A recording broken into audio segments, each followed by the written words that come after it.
Hello नमस्कार दोस्तों, स्वागत है आप सभी का आपके अपने YouTube platform one week study point पर। दोस्तों आज की क्लास रहने वाली है, आप देख रहे होंगे बीए फर्स्ट ईयर वालों के लिए हिस्ट्री का सेकंड पेपर है। दोस्तों हिस्ट्री का सेकंड पेपर, और हमने हिस्ट्री के फर्स्ट पेपर पर बात कर ली है। कौन कौन से सवाल इंपॉर्टेंट है और आने की संभावना रहती है। दोस्तों पूरी सीरीज़ का विश्लेषण किया गया है, तो उस वीडियो का लिंक है वो इस वीडियो के डिस्क्रिप्शन में आप जाइएगा और वहाँ से फर्स्ट पेपर के इम्पोर्टेंट सवालों की ओर ध्यान दे दें, क्योंकि आपके फर्स्ट पेपर से ज़्यादा इंपॉर्टेंट है सेकंड पेपर। ठीक है, तो आज की क्लास में सेकंड पेपर के अति लघुतरात्मक प्रश्नों पर हमारी क्लासें पिछली हो चुकी है, लेकिन कुछ सवाल रह गए थे, वहीं से आज की क्लास को स्टार्ट करेंगे। तो दोस्तों आप अंत तक जुड़े रहे, यही आपके लिए बेहतर होगा। तो दोस्तों चलिए आज हम आ चुके हैं जितने वैसे पिछली क्लास में प्रश्न रह गए थे वहीं से, कि भक्ति आंदोलन के 4 संतों के नाम लिखिए। दोस्तों आप जानते भी होंगे, अगर आपने 11th-12th अगर रेगुलर पढ़ी है अच्छे तरीके से, तो ये तो सवाल आपको आता ही होगा, क्योंकि बेसिक सवाल है दोस्तों लॉजिक का, कि भक्ति आंदोलन के 4 संतों के नाम लिखने हैं।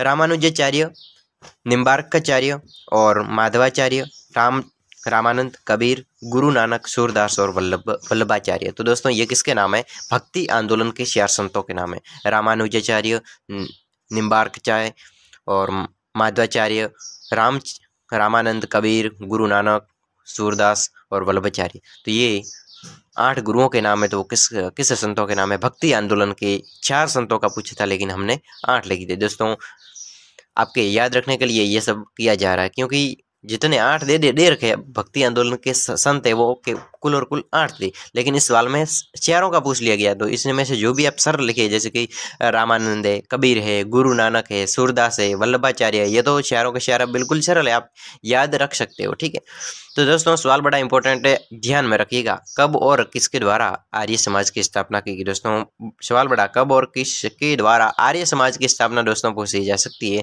आप जानते होंगे स्वामी दयानंद सरस्वती के द्वारा आर्य समाज की स्थापना की गई। कब की गई? 10 अप्रैल 1875 में। 10 अप्रैल 1875 में स्वामी दयानंद सरस्वती के द्वारा आर्य समाज की स्थापना कर दी गई। दोस्तों आपने पढ़ा भी होगा, आर्यभट्ट के कोई 4 आविष्कार। आर्यभट्ट ने दोस्तों शून्य का भी आविष्कार किया था हमारे भारत में। तो इसके आविष्कार कौन कौन से? 2 आविष्कारों की बात है। आर्यभट्ट गुप्तकालीन महान वैज्ञानिक और गणितज्ञ था। कौन था दोस्तों? महान वैज्ञानिक और गणितज्ञ था। उसने सर्वप्रथम शून्य के सिद्धांत को प्रतिपादित। दोस्तों अभी मैंने कहा कि वास्तव में इसने रियलिटी खोज की थी, तो गणित के क्षेत्र में इसने शून्य का आविष्कार किया था। दोस्तों शून्य का आविष्कार किसने किया था? तो इस आर्यभट्ट ने किया था। ये इसका पहली खोज होगी, पहला आविष्कार हो गया। दूसरा है दशमलव प्रणाली, भी इसी ने खोज की। दशमलव प्रणाली होती है, जैसे कि 2.2, 2.1, तो इस प्रकार दशमलव प्रणाली होती है, तो इसको भी एक आर्यभट्ट के द्वारा रचा गया था, आविष्कार किया गया था। तो दोस्तों अगला इंपॉर्टेंट सवाल है ये वाला, ये महाभारत में उल्लेखित प्रथा। दोस्तों एक महाभारत में उल्लेखित सती प्रथा है, तो उस पर कोई प्रश्न लीजिए। महाभारत पर सती प्रथा हो रही है, तो वो कौन सा टॉपिक है जिसमें महाभारत के समय एक सती प्रथा भी हो रही है? तो महाभारत युग में पांडवों के पिता पांडु को 2 पत्नियां थी। पांडु की कितनी पत्नियां थी? 2 पत्नियां थी। ठीक है, माद्री और कुंती। दोस्तों माद्री थी, वो तो वैसे इसके कोई पुत्र नहीं था, लेकिन कुंती के 5 पुत्र थे, जो 5 पांडवों के नाम से कहलाए। पांडु को एक ऋषि द्वारा श्राप दिया गया था। पांडु को एक ऋषि के द्वारा श्राप दिया गया था कि यदि उसने कभी भी किसी भी स्त्री के संग संबंध बनाए तो उसकी मृत्यु हो जाएगी। ऐसा श्राप किसी ऋषि ने दे दिया कि अगर तुम किसी और स्त्री के साथ में संबंध बनाएगा तो तेरी मृत्यु निश्चित है। ऐसा श्राप देने पर एक दिन पांडु ने माद्री के साथ संबंध बनाने की इच्छा प्रकट की। दोस्तों एक दिन ऐसा आया जिस समय माद्री के साथ में संबंध बनाने की एक कोशिश की, इच्छा प्रकट की। ऋषि के श्राप को भूल उस समय ऋषि ने श्राप दिया था, वो भूल चुका था। कौन? ये पांडु है, वो ऋषि के द्वारा दिया गया श्राप। क्या श्राप दिया गया था? श्राप दिया था कि तू अगर किसी दूसरी स्त्री को संबंध बनाएगा तो तू उसी समय मृत्यु को प्राप्त हो जाएगी। ये श्राप भूल गया था, इसलिए दोनों ने संबंध तो बताया, लेकिन यही गलती पांडु की मृत्यु का कारण बनी। दोस्तों दोनों ने संबंध तो बताया, संबंध तो हो गया, लेकिन मृत्यु का कारण क्या बना? वो श्राप बना, यानी कि उस स्त्री के सोने पर, माद्री के सोने पर, वो क्या, उसके स्पर्श से ही वो उसकी मृत्यु हो गई। पांडु की मृत्यु को द्रौपदी ने अपनी भूल माना। पांडु की जो मृत्यु है, तो उस मृत्यु को माद्री ने अपनी भूल माना, क्योंकि वो उसकी जलती हुई चिता पर सती होने का फैसला लिया गया। तो उस समय जब पांडु की मृत्यु हुई गई थी, अब बात ये हो रही है दोस्तों कि जब पांडवों के पिता पांडु, तो पांडु की 2 पत्नियां थी। कितने पतियां? 2 पत्नियां। एक थी माद्री और एक थी कुंती। तो कुंती के कितने 5 पुत्र थे? 5 पुत्र, जो पांडवों के नाम से जाने जाते हैं, आप जानते भी होंगे। तो इस पांडु थे। पांडु को एक ऋषि ने श्राप दे दिया था, पता नहीं किस कारण से, वो इसमें उल्लेखित नहीं है, लेकिन श्राप दिया था कि यदि वह पांडु किसी दूसरी स्त्री को छेड़ेगा तो उसकी वहीं पर मृत्यु हो जाएगी। और एक दिन ऐसा हो गया कि जिस दिन वो माद्री के संबंध में आ गया, माद्री उसको मिल गई और वो माद्री से संबंध बनाना चाहता था। तो उस समय उसकी वो श्राप दिया था, वो तो भूल गया कि मुझे श्राप मिला हुआ है, फिर भी मैं इसको स्पर्श कर रहा हूँ तो वो मेरी क्या होगी, तो उसी समय उसकी मृत्यु होगी। ठीक है, कि क्यों हुई थी? क्योंकि श्राप के कारण हुई थी वो। और इसका कारण, अगर वो जब वो मर गया तब इसका कारण है, वो कुंती को पता चला कि ये तो किसी और की स्त्री को छूने जा रहा था, इसलिए मर गया है। तो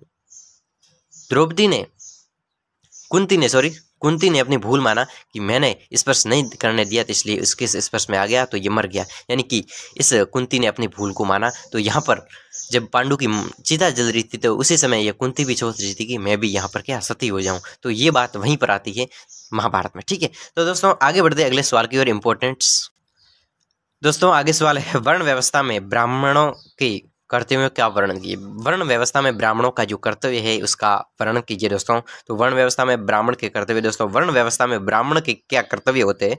तो अध्ययन और अध्यापन, ये ब्राह्मण के कर्तव्य होते हैं। यज्ञ आदि धार्मिक कार्य, दान लेना देना आदि कार्य वर्ण व्यवस्था में ब्राह्मणों के होते थे। वर्ण व्यवस्था चल रही थी तो उस समय ब्राह्मणों के क्या कार्य थे, क्या कर्तव्य थे? तो क्या थे? अध्ययन करना और अध्ययन करवाना। ठीक है, अध्यापन करवाना।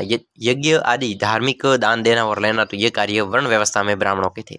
अब वर्ण व्यवस्था में अलग अलग थे, लेकिन जो ब्राह्मण वर्ण के लोग हैं तो वो कौन सा कार्य करेंगे?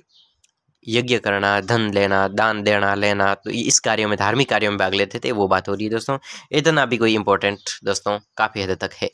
फिर गांधी जी ने असहयोग आंदोलन वापस क्यों लिया? दोस्तों इस पर हमने पिछली क्लास में डिस्कशन किया है कि गांधी जी ने अपने असहयोग आंदोलन को वापस क्यों लिया। क्योंकि गांधी जी ने अपने अहिंसक आंदोलन में हिंसा होने के कारण असहयोग आंदोलन को वापस लिया। गांधी जी के द्वारा असहयोग आंदोलन चलाया तो गया, लेकिन उसको वापस ले लिया, क्योंकि अहिंसक आंदोलन में जो गांधी जी ने अहिंसक आंदोलन चलाया था, तो उसमें हिंसा यानी कि चोरी कांड होने के कारण असहयोग आंदोलन को वापस ले लिया गया। दोस्तों दोस्तों भारतीय संस्कृति की 2 विशेषता बताइए। हमारी जो भारत की संस्कृति, उसकी 2 मुख्य विशेषता कौन कौन सी है? दोस्तों सवाल एग्जाम में पूछा जा सकता है और पूछा भी गया है। भारतीय संस्कृति विश्व की प्राचीन संस्कृतियों में से एक है। कैसी है? जो भारत की संस्कृति वो प्राचीन जितनी भी संस्कृति है उसमें से एक है। विविधता में एकता एवं सहिष्णुता इसकी 2 प्रमुख विशेषताएं। अनेकताओं में एकता यानी विविधता में एकता, या फिर इसमें सहिष्णुता यानी अपने देश के प्रति जो भाव होता है, तो वही इसमें सबके लिए सम्मान दिया गया है। ठीक है दोस्तों, आगे सवाल है कि वर्ण व्यवस्था क्या है? आप जानते भी होंगे कि अलग अलग वर्ण के आधार पर अलग अलग काम सौंप दिए जाते, तो यही पहले जमाने की वर्ण व्यवस्था होती थी। तो दोस्तों आगे बढ़ते अगले सवाल की ओर। आगे बढ़ते आर्यभट्टियम ग्रंथ के लेखक कौन थे? आर्यभट्टियम ग्रंथ के लेखक दोस्तों आप जानते भी होंगे आर्यभट्ट कौन थे। सबसे स्पष्ट है, आर्यभट्टियम ग्रंथ के लेखक आर्यभट्ट थे और ग्रंथ की रचना की। और इसके 4 खंड है दोस्तों। इस आर्यभट्टियम ग्रंथ है तो इसके 4 ग्रंथ है 4 खंड है दोस्तों, अलग अलग भागों में। गीतिका पाद, गणित पाद, फिर कला क्रिया पाद और गाल पाद। इस ग्रंथ में 121 श्लोक किए गए दोस्तों। 121 श्लोकों का संग्रह किसमें है? आर्यभट्टियम पुस्तक आर्यभट्ट के द्वारा लिखी गई और इसमें 121 श्लोक दिए गए दोस्तों। सीवी रमन के बारे में सवाल पूछा जाता है दोस्तों। इस सीवी रमन के जन्म दिवस पर साइंस दिवस मनाया जाता है दोस्तों, विज्ञान दिवस मनाया जाता है 28 फरवरी को। ठीक है, तो ये सीवी रमन सबसे महत्वपूर्ण खोज रमन किरणों की खोज की थी। सीवी रमन के द्वारा रमन प्रभाव या फिर रमन किरणों की खोज की गई थी। इस खोज पर इसे 1930 में नोबेल पुरस्कार दिया गया दोस्तों। सीवी रमन के बारे में जानकारी दी गई। अगले सवाल की ओर आगे बढ़ते हैं। अब दोस्तों हम आ चुके हैं लघुतरात्मक प्रश्नों की ओर। दोस्तों लघुतरात्मक प्रश्नों में से जो भी सवाल इंपॉर्टेंट होंगे उन्हीं सवालों पर अध्ययन किया जाएगा दोस्तों। आप अंत तक जुड़े रहे। जो भी इंपॉर्टेंट सवाल है उस पर आपको समझा कर कुछ पूरी की पूरी मेरी कोशिश ये रहेगी दोस्तों, पूरे समझाने की मेरी आपके अंदर लगन है तो दोस्तों आपका भी अपना ये ध्यान है वो स्क्रीन पर होना चाहिए और वास्तव में मैं क्या बोल रहा हूँ और किस प्रकार समझाने की कोशिश करना हूँ उस भावों को समझिएगा दोस्तों, यही बात तो मुख्य रहती है। तो चलिए दोस्तों लघुतरात्मक प्रश्नों की ओर। तो दोस्तों हम आ चुके हैं लघुतरात्मक प्रश्नों में से इंपॉर्टेंट सवाल की ओर। दोस्तों सवाल क्या है कि भारतीय पुनर्जागरण में राजा राम मोहन राय की भूमिका। भारत में जो पुनर्जागरण हुआ था, सभी चीज़ों के बारे में जो असलियत पता चली थी, भारतीय पुनर्जागरण में लोगों के बारे में, लोगों को फिर से दोबारा अच्छे तरीके से पता चला था, यानी कि भारत में जितने भी लोग थे वो पुनर्जागृत हुए थे, यानी पुनः जगे थे। यानी भारतीय पुनर्जागरण में यानी पुनर्जागरण हुआ था तो उस समय राजा राम मोहन राय ने अपनी भूमिका किस प्रकार दर्शाई है तो उसको प्रकाशित करना है। तो दोस्तों चलिए आंसर की ओर आगे बढ़ते हैं। राजा राम मोहन राय ने धार्मिक, सामाजिक, शैक्षिक आदि क्षेत्रों में उन सुधारों के लिए कार्य किया जिनसे आधुनिक स्वास्थ्य भारत का निर्माण हुआ। दोस्तों यहाँ पर राजा राम मोहन राय के द्वारा धार्मिक, सामाजिक, शैक्षिक आदि क्षेत्रों में उन सुधारों के लिए कार्य किया जिससे आधुनिक स्वस्थ भारत का निर्माण हुआ। दोस्तों ऐसी समाज सुधार कार्य किए जिससे आज की जो स्वस्थ भारत का निर्माण है, स्वच्छ भारत का निर्माण है, तो वो यही क्या राजा राम मोहन राय की भूमिका के कारण हुआ है। दोस्तों राजा राम मोहन राय को भारतीय पुनर्जागरण का जनक माना जाता है। किसको? राजा राम मोहन राय को भारतीय पुनर्जागरण का जनक माना जाता है। वे बहुमुखी प्रतिवादी के धनी थे। बहुमुखी यानी बहिर्मुखी, जो दोस्तों बहिर्मुखी कैसी प्रतिभावान धनी थे। उसके द्वारा स्थापित ब्राह्मण समाज जो आधुनिक पाश्चात्य विचारों का आधारित है, जो आधुनिक पाश्चात्य विचारों पर आधारित था, तो हिंदू धर्म का पहला सुधार आंदोलन यही था कि भारतीय पुनर्जागरण वाला जो सुधार आंदोलन था, तो यहीं से क्या राजा राम मोहन राय ने इस पुनर्जागरण में अपनी भूमिका निभाई। समाज में आधुनिक पाश्चात्य विकारों पर आधारित था, हिंदू धर्म का पहला सुधार आंदोलन तो यही था। दोस्तों मुख्य पॉइंटों पर बात करते हैं कि जो भारतीय पुनर्जागरण हुआ था तो किस प्रकार इसमें राजा राम मोहन राय के द्वारा पहली भूमिका थी धार्मिक सुधारों की ओर। दोस्तों तो किस पर? धार्मिक सुधारों की ओर। राजा राम मोहन राय हिंदू धर्म की कुरीतियों को दूर करके उसे प्रगतिशील बनाना चाहते थे। दोस्तों राजा राम मोहन राय वो हिंदू धर्म में जो कुरीतियां थी उसको दूर करके प्रगतिशील बनाना चाहते थे। अतः उन्होंने मूर्ति पूजा, बहुदेववाद, पुरोहितवाद, बहुदेववाद, मूर्ति पूजा आदि का विरोध किया और उसका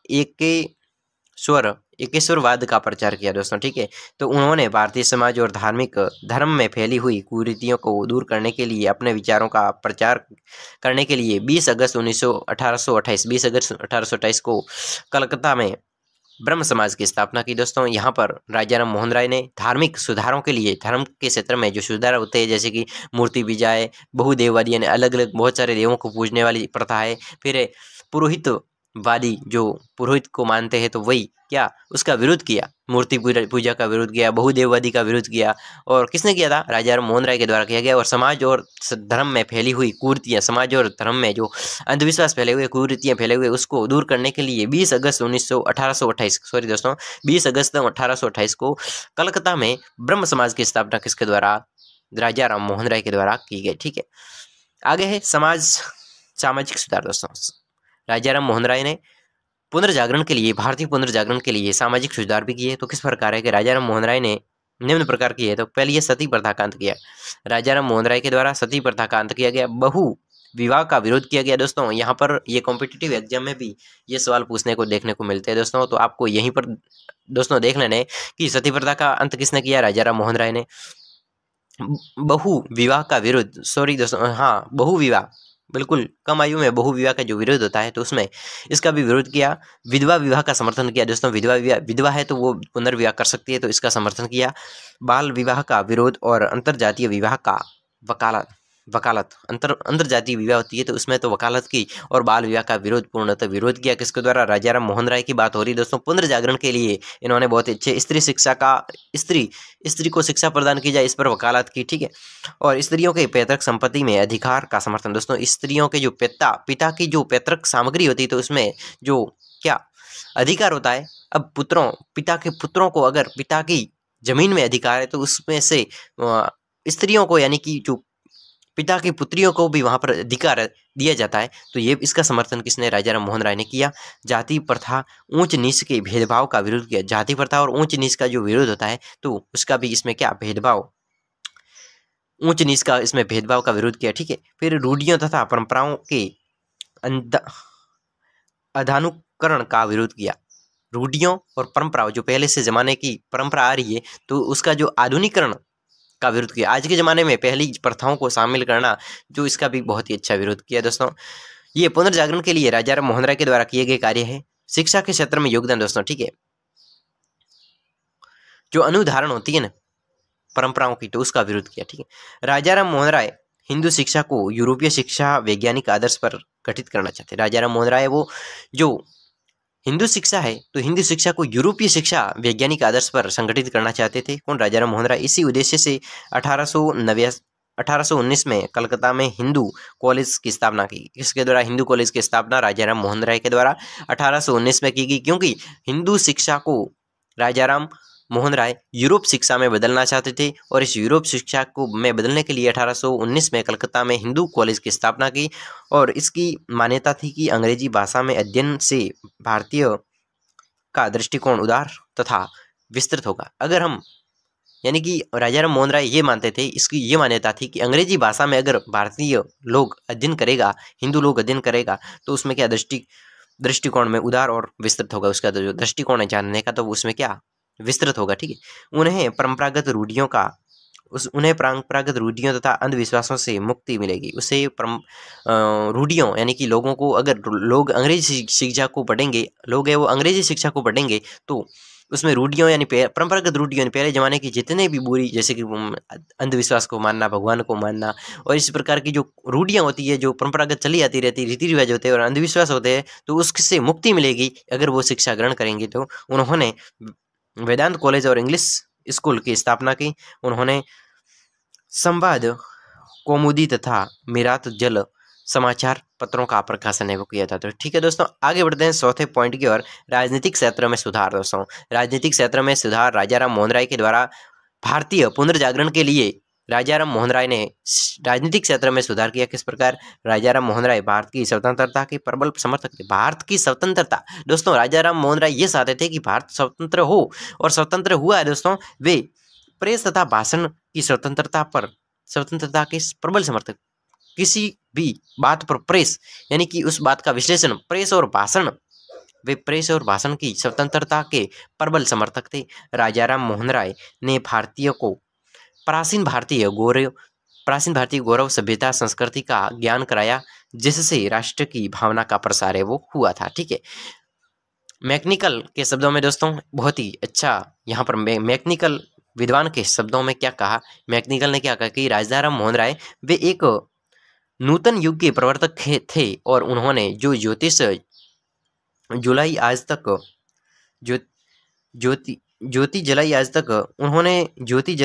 तक अनवरत निर्बाध रूप से जल रही है। यानी राजा राम मोहन राय के द्वारा जो ज्योति जलाई गई तो वो अभी तक बुझी नहीं, यानी चालू है।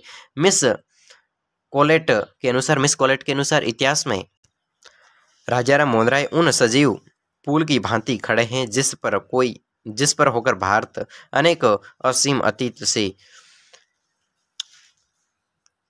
गणनातीत भविष्य की ओर चलता है। वह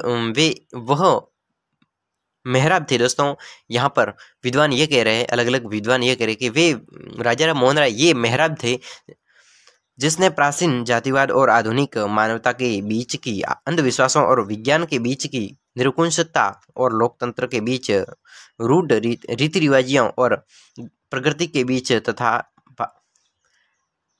परम्परात्मक बहुदेशीयवाद, शुद्ध और सच्चे धर्म के बीच में खाई को पार दिया। दोस्तों, यहाँ पर राजा राम के बारे में, यानी कि राजा राम ने बहुत ही अच्छे भारत के पुनर्जागरण के लिए जो कार्य किए थे, तो उस पर वैज्ञानिकों ने अपने अलग अलग मत दिए थे। दोस्तों, अगले इंपॉर्टेंट सवाल की ओर आगे बढ़ते हैं।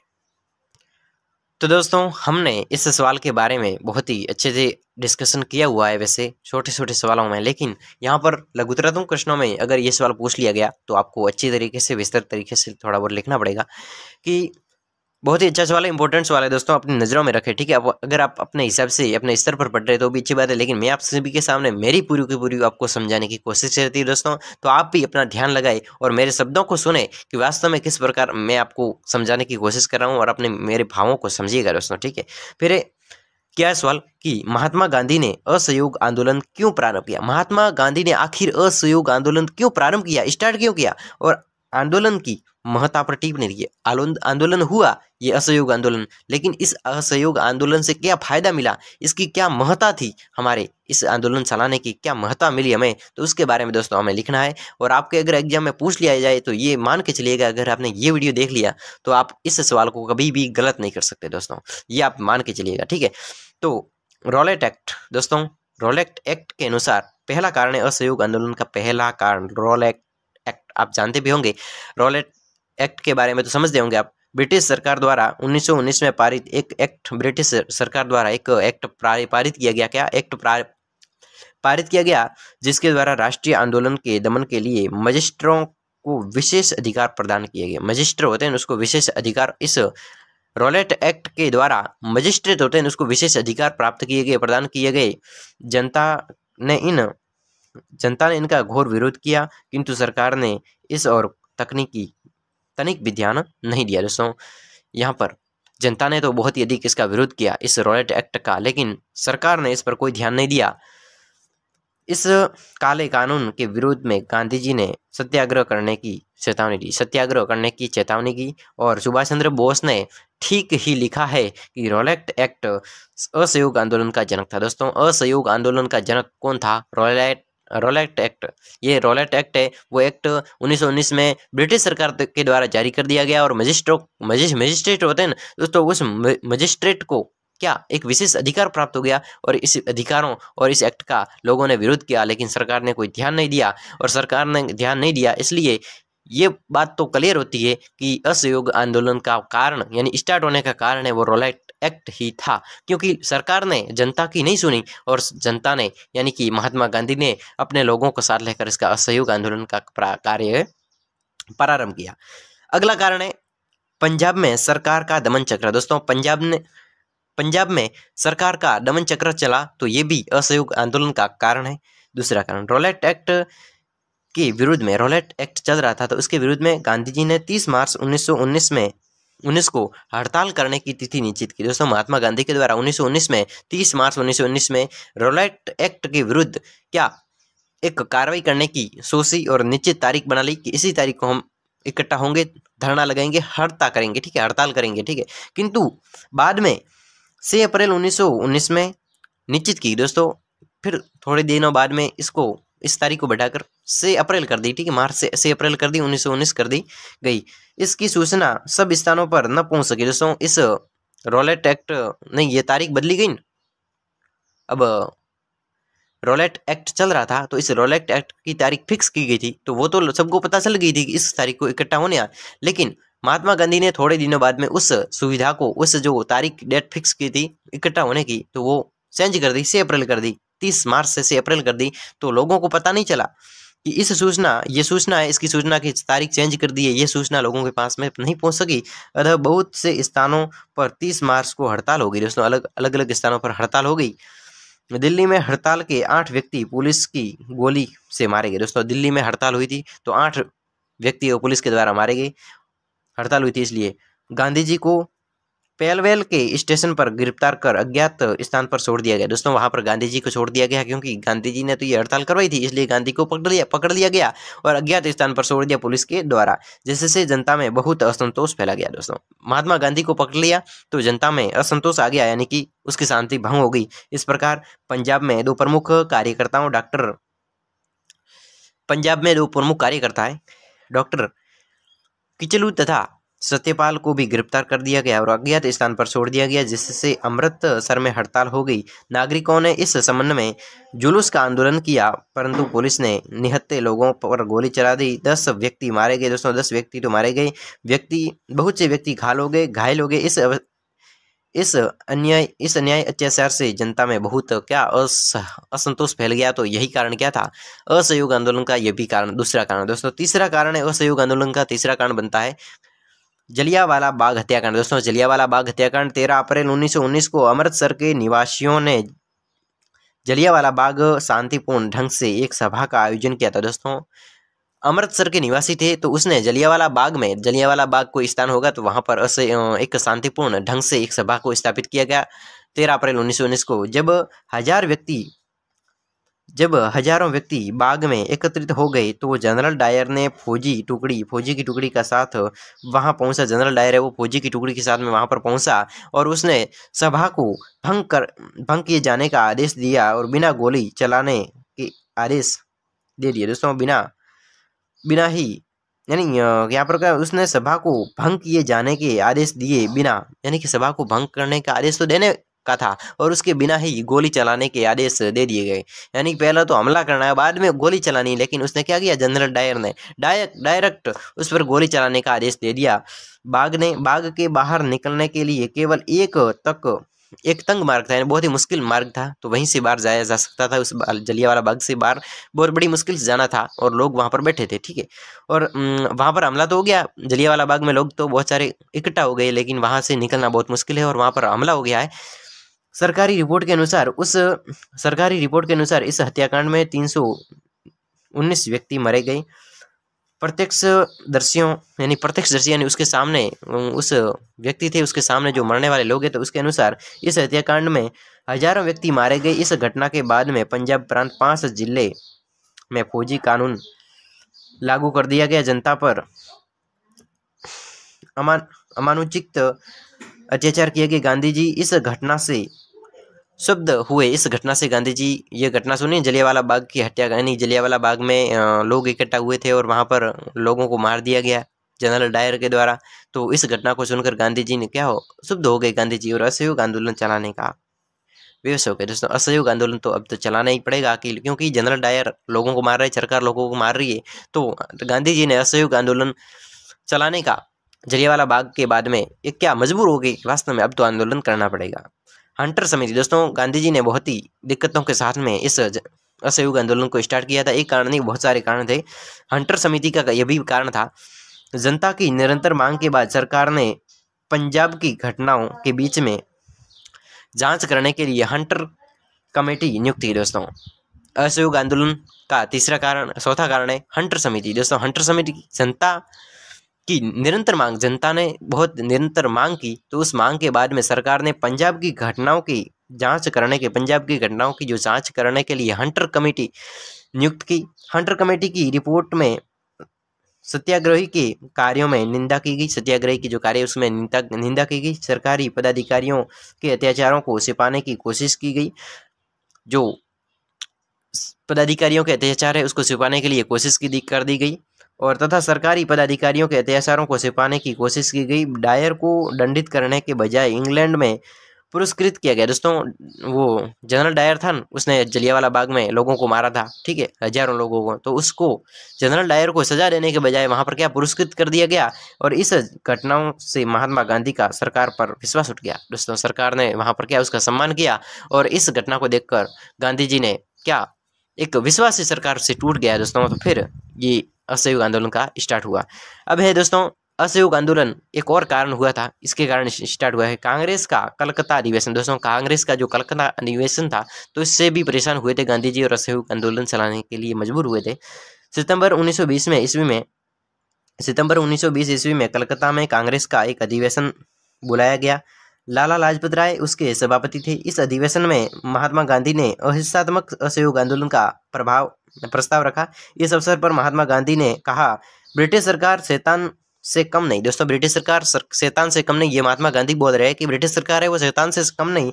सब राज्य की प्राप्ति के बिना पंजाब तथा खिलाफत जैसी भयंकर भूलों की पुनरावृत्ति को रोकना असंभव है। दोस्तों यहाँ पर महात्मा गांधी ने क्या बताया कि पंजाब तथा उसके खिलाफत जैसी भयंकर भूलों की पुनरावृत्ति को रोकना असंभव है। कोई सरकार सामंतों के सहयोग के बिना अधिक समय तक शासन नहीं कर सकती। कोई भी सरकार है वो सामंतों के सहयोग के बिना अत्यधिक समय तक कार्य नहीं कर सकती। अतः यदि सरकार को भारतीयों का असहयोग मिलेगा, अगर सरकार को भारतीयों का असहयोग मिलेगा तो सरकार विवश होकर हमारी मांगों को स्वीकार करेगी। तो दोस्तों असहयोग आंदोलन का अगला कारण है आंदोलन का महत्व। दोस्तों असहयोग आंदोलन, अगर सरकार वहाँ पर क्या था अगला वो पिछले 5वें नंबर वाला सहयोगदान वो कांग्रेस का कलकत्ता अधिवेशन यानी कांग्रेस का कलकत्ता अधिवेशन था। तो इस पे यहाँ पर लाला लाजपत राय इसके सभापति थे और इसमें अनेक सारे क्या थे जनरल डायर थे और जनरल डायर के ने यहाँ पर क्या महात्मा गांधी ने एक योजना बनाई यहाँ पर कि अगर सरकार के विरुद्ध में हम खड़े हो जाएंगे तो सरकार टिक नहीं पाएगी, अगर जनता सरकार का साथ नहीं देगी तो सरकार अकेली हो जाएगी और सरकार तब हमारी मांगों को स्वीकार करेगी। तो ये दोस्तों 5वां कारण था असहयोग आंदोलन का। ठीक है, अब आगे बढ़ते हैं। इसके अब असहयोग आंदोलन तो हुआ, लेकिन इसके महत्व क्या, असहयोग आंदोलन के महत्व दोस्तों, वास्तव में असहयोग आंदोलन एक नया प्रयोग है। वास्तव में देखा जाए तो असहयोग आंदोलन है वो एक नया प्रयोग था। यद्यपि गांधी जी देश को एक वर्ष के अंदर राज्य दिलाने के सफल न हो सके दोस्तों, वास्तव में असहयोग आंदोलन है वो एक नया प्रयोग था, क्योंकि सरकार मान रही थी, ब्रिटिश सरकार से महात्मा गांधी का भरोसा उठ गया था। और यद्यपि गांधी जी देश को एक वर्ष के अंदर सब राज्य दिलाने में सफल न हो सके, परंतु इस आंदोलन से ब्रिटिश सरकार की जड़ें हिल गई दोस्तों। इस असहयोग आंदोलन महात्मा गांधी ने किया तो यहाँ पर सरकार महात्मा गांधी ने एक राज्य था वो ब्रिटिश सरकार के अधीन था, तो उस राज्य को तो स्वतंत्र नहीं करवा पाए, लेकिन महात्मा गांधी ने असहयोग आंदोलन की सहायता से वो ब्रिटिश सरकार थी उसकी ब्रिटिश की जड़ें हिला दी। उस असहयोग आंदोलन के कारण ब्रिटिश सरकार ने अब उत्तरवादियों के साथ में असहयोग की आवश्यकता को समझा दोस्तों। ठीक है, समस्त देशवासी एक झंडे के नीचे एकत्र हो गए और उसमें राष्ट्रीयता की भावना जागृत हुई। जनता ने स्वदेशी का प्रयोग करना प्रारंभ किया दोस्तों। जनता ने भी क्या किया, स्वदेशी यानी अपने देश में निर्मित माल को स्टार्ट किया प्रयोग में लेना और विदेशी वस्तुओं का बहिष्कार किया। इस आंदोलन से अंग्रेजी का विरोध बढ़ा और हिंदी भाषा का महत्व वो बढ़ गया। ठीक है, अंग्रेजी का विरोध बढ़ा तो साथ में अंग्रेजी का विरोध हुआ तो हिंदी भाषा का महत्व हो गया। असहयोग आंदोलन ने राष्ट्रीय आंदोलन को एक सा आंदोलन का रूप प्रदान किया दोस्तों। असहयोग आंदोलन ने राष्ट्रीय आंदोलन को एक सा आंदोलन रूप प्रदान किया। इससे जनता में साहस और निर्भीकता की भावना जागृत हुई तथा जनता देश की स्वतंत्रता के लिए तन मन धन समर्पित करने के लिए तैयार थी। तो दोस्तों अगले इंपॉर्टेंट सवाल की ओर बढ़ते हैं दोस्तों। यहाँ पर असहयोग आंदोलन के इतने सब क्या थे, इसके महत्व थे कि असहयोग आंदोलन हुआ तो इस असहयोग आंदोलन से ब्रिटिश सरकार उस अपने देश को तो नहीं छोड़ी, लेकिन महात्मा गांधी ने असहयोग आंदोलन चलाया तो ब्रिटिश सरकार की जड़ें तक हिल गई और वो इस जड़ें हिलने के कारण ब्रिटिश सरकार है वो जनता पर थोड़ा बहुत ध्यान दिया, तो ये इसका फायदा मिला। और साथ ही साथ में असहयोग आंदोलन में क्या कहा कि अपने देश में निर्मित जो अपने देश में निर्मित है सामग्री स्वदेशी, तो उसका उपयोग किया और विदेशी का बहिष्कार किया। तो भी यहाँ पर भी विदेशी का क्या विरोध हुआ, उसका महत्व घट गया और स्वदेशी का महत्व बढ़ गया। ठीक है, तो ये दोस्तों हमने आज की क्लास में अति लघुत्रात्मक प्रश्नों पर जो भी इंपॉर्टेंट सवाल थे कुछ रह गए थे तो उन सवालों पर डिस्कशन कर लिया। तो दोस्तों अब मिलते हैं अगली क्लास में अगले वीडियो के साथ में। लघुत्रात्मक और निबंधात्मक प्रश्नों में से जो भी 1 वीक सीरीज की दृष्टि से इंपॉर्टेंट सवाल होंगे तो उन्हीं सवालों पर अध्ययन करेंगे दोस्तों। और जितनी क्लासें हो चुकी है उनका लिंक डिस्क्रिप्शन में दे दिया गया, इस वीडियो की डिस्क्रिप्शन में जाइएगा और वहाँ से जितनी क्लासें हो चुकी है फर्स्ट पेपर की सेकंड पेपर की क्लासेस जितनी हो चुकी है इतिहास की वो देख लेना। और दोस्तों हमने वैसे आपके फर्स्ट पेपर के लिए तो उत्तम व्यवस्था कर रखी है कि आप इस चैनल के प्लेलिस्ट में जाइए और वहाँ पर प्लेलिस्ट में आपको मिल जाएगा BA फर्स्ट ईयर इतिहास पार्ट। ठीक है, तो वहाँ पर आप जाइए तो आपको फर्स्ट पेपर के 10-15 क्लासें मिल जाएगी और वहाँ से आप अपनी तैयारी को बेहतर बना सकते हैं दोस्तों। अगर आप वीडियो पर पहली बार थे और वीडियो को अंत तक वॉच किया है तो चैनल को सब्सक्राइब जरूर कर लेवे और अपने दोस्तों के साथ में शेयर कर लेवे दोस्तों। सब्सक्राइब जरूर कर लेवे क्योंकि मैं इसी प्रकार निबंधात्मक और लघुत्रात्मक प्रश्नों में से जो भी सीरीज की दृष्टि से इंपॉर्टेंट सवाल होंगे और पूछने लायक होंगे, पिछले एग्जामों में पूछे जा चुके उन सवालों पर डिस्कशन करेंगे। तो दोस्तों इसी आशा के साथ में आज की क्लास का यही संपन्न करते हैं और मिलते हैं अगली क्लास में, तब तक लिए धन्यवाद।